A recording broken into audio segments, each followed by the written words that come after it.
இன்னைக்கு நம்ம வீட்ல நாட்டுக்கோழி ஸ்பெஷல் தான். எல்லாருமே அடிக்கடி கோழி அடிக்கிறீங்களே, உங்க வீட்ல அப்படி எவ்வளோ கோழி தான் நிக்குதுன்னு கேட்டிருந்தீங்க. கொஞ்சம் நெறையா தான். பட் இப்போதைக்கு இல்ல. ஏன்னா இப்போ ரொம்ப அதிகமா கோழி அடிச்சிட்டோம்ல, காலி ஆயிருச்சு. இதான் ஃபைனல். இதுக்கப்புறம் அடிக்கிற மாரி கோழியும் இல்ல. எல்லாம் கோழி குஞ்சுலா தான் இருக்காங்க. இன்னைக்கு கிறிஸ்மஸ்க்கு தான் அத்தை எப்பவுமே நாட்டுக்கோழி ரசம் வச்சு சேவல் கிரேவி வைப்போம். இந்த டைம் வந்து கோழி பிடிக்க ரொம்ப டைம் ஆயிருச்சா, அதனால சேவல ரசம் வச்சுட்டு நாட்டுக்கோழி கிரேவி மாரி வச்சிருந்தாங்க. எனக்கு நாட்டுக்கோழின்னா கொஞ்சம் இஷ்டம். நான் கறியும் கொஞ்சம் டேஸ்ட்டா இருக்கும்.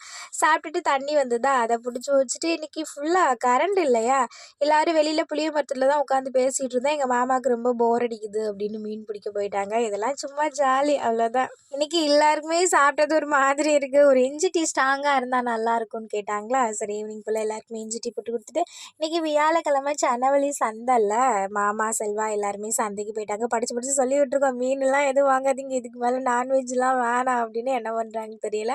கொஞ்ச நேரம் வெளியில் உட்காந்து பேசிகிட்டு இருந்தோம். சந்தைக்கு போயிட்டு வந்துட்டாங்க. வாங்குறதுக்கு சந்தையிலேயே ஒன்றும் இல்லையா, அவ்வளோவா எதுவும் சந்தை சாமான்லாம் கொண்டு வந்து இறக்கலை அப்படின்னு சொல்லிட்டு இருந்தாங்க. கொஞ்சம் கொஞ்சம் பொருட்கள் தான், அது எல்லாமே எடுத்து வச்சுட்டு நைட்டு சமைக்க எந்த வேலையுமே இல்லை.